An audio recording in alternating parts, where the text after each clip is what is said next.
good morning my sweet students. How are you today? I hope you find there. Nah, pada hari ini kita akan melanjutkan pembelajaran kita di bab 10, yaitu saling menerima keterbatasan. Kita masuk yang di pertama, yaitu menerima keterbatasan di diri. Nah, nanti anak-anak Miss boleh membaca tentang Raja Saul, Daud, dan yang lainnya di halaman 82 ya nak. Nah, kita akan membahas tentang menerima keterbatasan diri itu seperti apa. Nah, menerima keterbatasan diri itu akan membawa seorang pada kerendahan hati untuk bergantung pada pertolongan Tuhan dan sepenuhnya percaya pada pimpinannya. Mengapa seperti itu? Karena keterbatasan diri itu adalah sesuatu hal yang kita tidak bisa lakukan karena diri kita terbatas. Tidak semua kita bisa lakukan ya. Nah, semua orang mempunyai keterbatasan. Allah telah menciptakan manusia dengan keterbatasan masing-masing ya. Manusia harus menerimanya sebagai pemberian Allah. Nah, menerima keterbatasan berarti mengakui keterbatasan diri sendiri. Dengan kesadaran ini manusia akan bergantung pada kuasa dan pertolongan Allah. Kalau manusia mempunyai kelebihan, maka itu adalah kemurahan Allah, bukan untuk menjadi kesombongan tetapi untuk disyukuri dan memuliakan Allah. Nah, jadi setiap kita pasti memiliki yang namanya keterbatasan diri. Sebab itu Tuhan mau dengan keterbatasan diri kita bergantung kepada Tuhan, kita tetap berharap kepada Tuhan.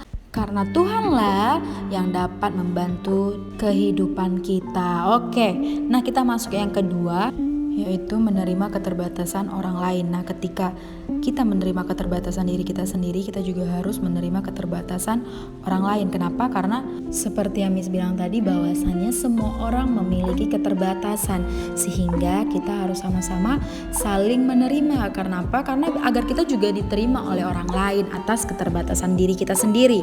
Nah, orang yang telah menyadari keterbatasannya sendiri akan menerima keadaan dirinya.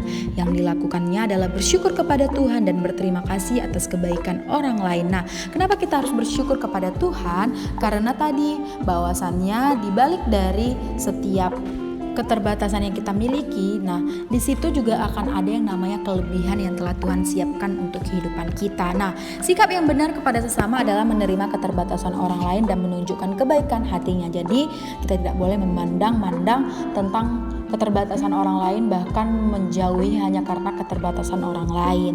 Kita harus menerima satu sama yang lain karena kita juga memiliki keterbatasan dan orang lain juga pasti memiliki kelebihan, dan begitu juga dengan kita. Nah, kita masuk yang ketiga, yaitu saling melengkapi.